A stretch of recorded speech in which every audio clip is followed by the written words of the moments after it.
Bismillahirrahmanirrahim. Assalamualaikum warahmatullahi wabarakatuh.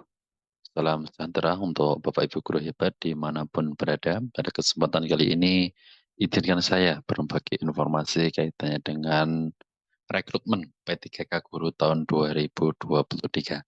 Baik Bapak Ibu, tanpa berbelit-belit ya, ini langsung saja pada video kali ini saya ingin membahas beberapa pertanyaan yang sering kali ini ditanyakan oleh teman-teman pelamar P3K Guru tahun 2023. Ada 4 ya. Kalau saya simpulkan ini ada 4 pertanyaan yang sering muncul ini seputar P3K Guru 2023. Silahkan ikuti video ini sampai selesai. Apa saja kira-kira pertanyaan yang sering muncul itu? Baik, Bapak Ibu, inilah beberapa pertanyaan ya yang sering kali ini ditanyakan oleh teman-teman yang saat ini melamar rekrutmen P3K Guru tahun 2023. Ada apa saja kira-kira pertanyaannya? Langsung saja Bapak Ibu ya. Ini yang pertama adalah pertanyaan yang sering sekali ditanyakan ke saya ini. Banyak teman yang tanya bolak-balik, tidak hanya sekali dan dengan orang yang berbeda-beda. Ini Bapak Ibu ya, yang pertama, apakah pelamar khusus sudah pasti lulus? Ya, ini kalau ada teman-teman yang mungkin masih bertanya-tanya ya, terutama ini teman-teman yang masuk ke dalam pelamar khusus ya. Di sini ada P1 sampai P3. Apakah bisa dikatakan sudah pasti lolos dan mendapatkan NIP tahun 2023 ini? Jawabannya ini Bapak Ibu ya, belum tentu. Mengapa belum tentu?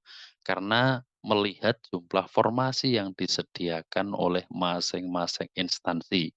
Kemungkinan lulus-lulus besar ini jika jumlah kuota melebihi jumlah pelamar khusus. Jadi seperti itu Bapak Ibu ya. Kalau Bapak Ibu menanyakan nanti apakah teman-teman yang P1 sampai 3 yang masuk dalam pelamar khusus ini lulus, jawabannya ya belum tentu juga gitu kan. Mengapa belum tentu? Karena kita lihat, jumlah formasi yang disediakan oleh instansi yang kita lamar seperti itu Bapak Ibu ya.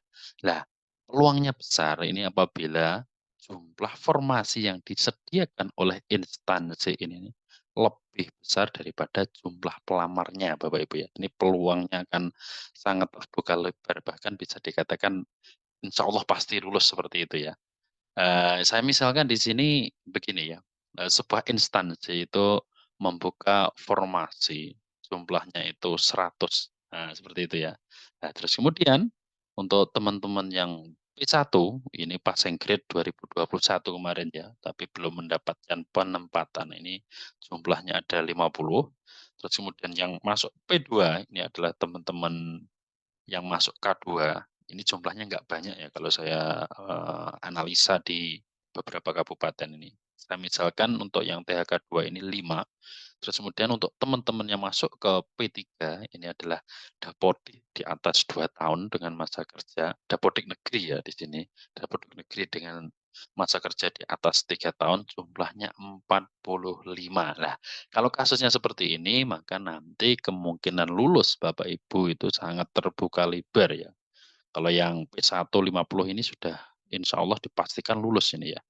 Nah, untuk teman-teman yang P2 dan juga P3 di sini ya, ini juga peluangnya sangat, besar sekali. Karena apa? Jumlah formasinya ini 100. Ketika sudah diisi oleh teman-teman yang P1 50 maka masih tersisa 50 lagi ini ya, masih tersisa 50 lagi.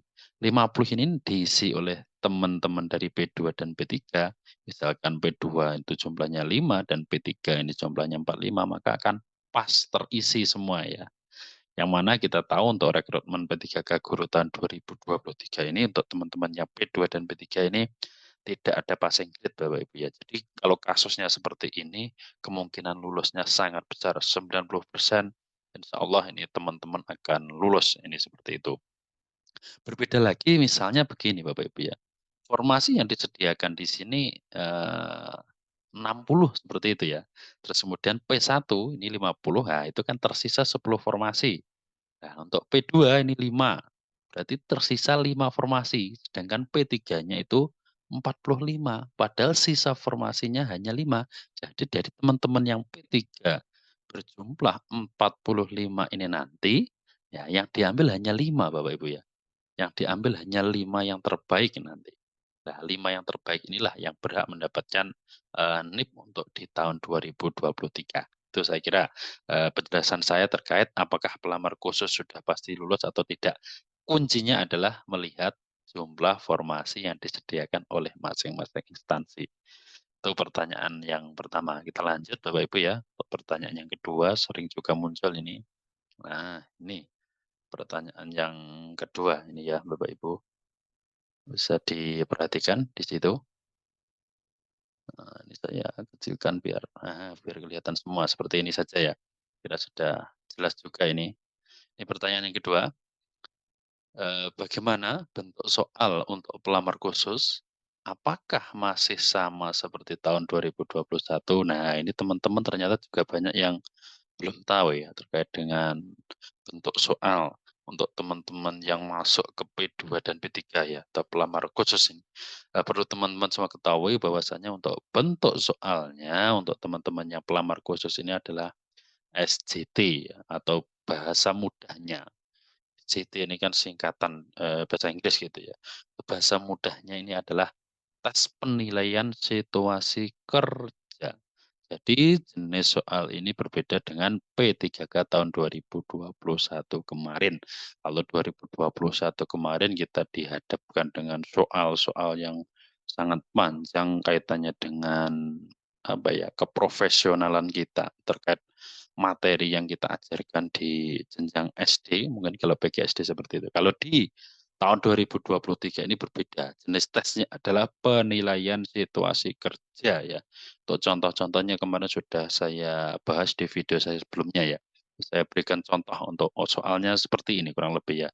Atau ini mirip dengan kemarin itu, kalau Bapak Ibu guru mengerjakan survei lingkungan belajar ya, kurang lebih sama seperti itu. Jadi teman-teman harus persiapkan. Ini saya contohkan, nah ini, seorang siswa tampak sangat tertarik dan antusias dengan pelajaran yang Anda ajarkan.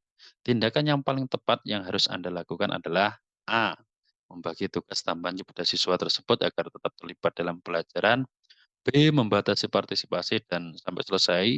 C. Mendorong siswa. Yang D. Mengabaikan nah ini contoh soalnya seperti ini Bapak Ibu ya. Ini adalah contoh soal SJT. Dari masing-masing poin ini, itu nanti akan ada skor maksimalnya ya. Paling tinggi itu 5 dan paling rendah 5. Nah, tugas Bapak Ibu adalah mencari mana kira-kira skornya yang paling tinggi. Silahkan dipilih, seperti itu. Itu pertanyaan yang kedua. Lanjut Bapak Ibu, pertanyaan yang ketiga ya. Ini kaitannya dengan afirmasi ya, yang ditanyakan. Nah ini, apakah ada afirmasi? Itu banyak sekali teman-teman yang menanyakan itu ya. Ini ya, kalau untuk afirmasi itu ada.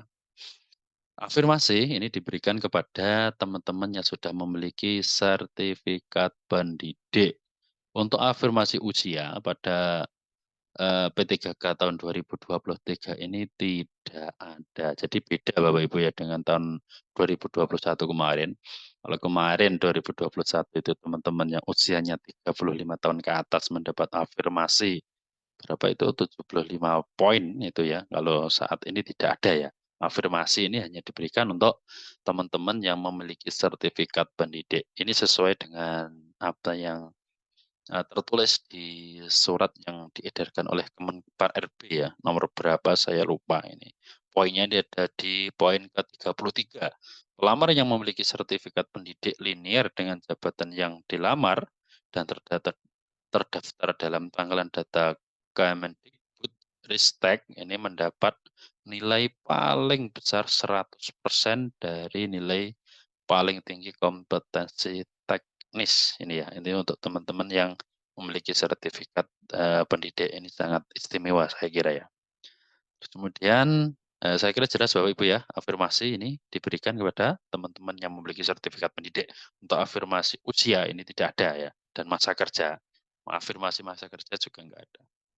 Kita lanjut pertanyaan yang keempat. Nah ini Bapak Ibu juga banyak juga, teman yang tanya ini kaitannya dengan tesnya bagaimana?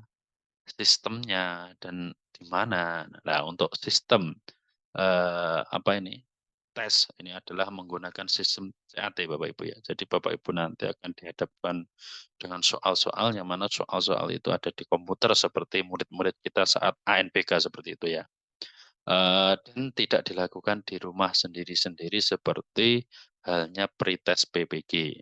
Melainkan nanti akan disediakan tempat khusus oleh panitia di lokasi tesnya, seperti itu ya.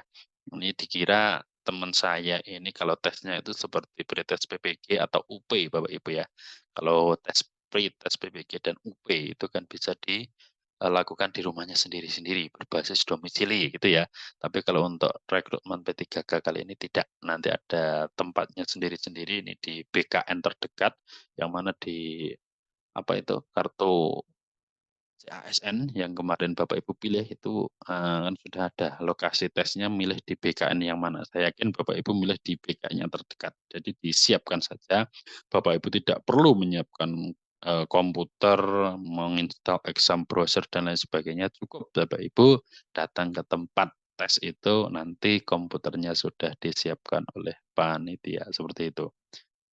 Nah, mungkin itu Bapak Ibu ya, 4 pertanyaan yang sering muncul ini, kaitannya dengan rekrutmen P3K Guru tahun 2023. Semoga bisa membantu menambah wawasan Bapak Ibu guru, terutama untuk Bapak Ibu yang saat ini masih, apa ya, banyak-banyak bertanya.